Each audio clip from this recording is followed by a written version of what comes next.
I didn't feel anything. Absolutely nothing. I didn't feel anything. The only time I felt when I woke up after a few days, I thought to myself, where am I going to go? What am I going to do now? I mean, I have nothing. I have nobody. What am I going to do with myself? It was a horrible feeling. And I stayed about 4 weeks, 3 weeks until I gained my strength. I stayed under with the Americans in the American zone. Mm-hmm. And then I decided to cross to Russian sector because I wanted to go back, way back to my old Poland home, which it was Russia. Was that by yourself? That you... Another girl was with me. She also survived, and she's now in Israel, Genya Galper. And so we crossed because they said anybody that has Russian citizenship could come to our side. We wouldn't bother them.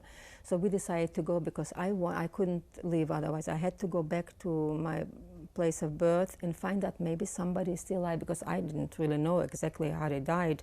You know, if everybody died. I knew how they died, but maybe not everyone. Maybe somebody else is alive. Did you know about your family at that time? I knew.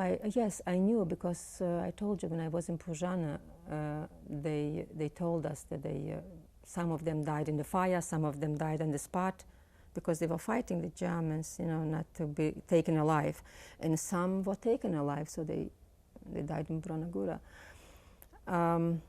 So I had to cross. I crossed the border to the Russian sector, and I stayed in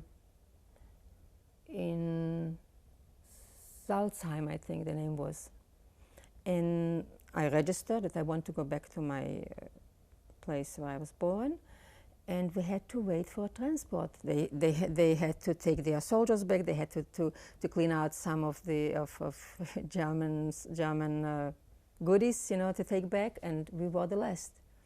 So it took us maybe half a year. We from May to almost the beginning of fall, we waited there, and we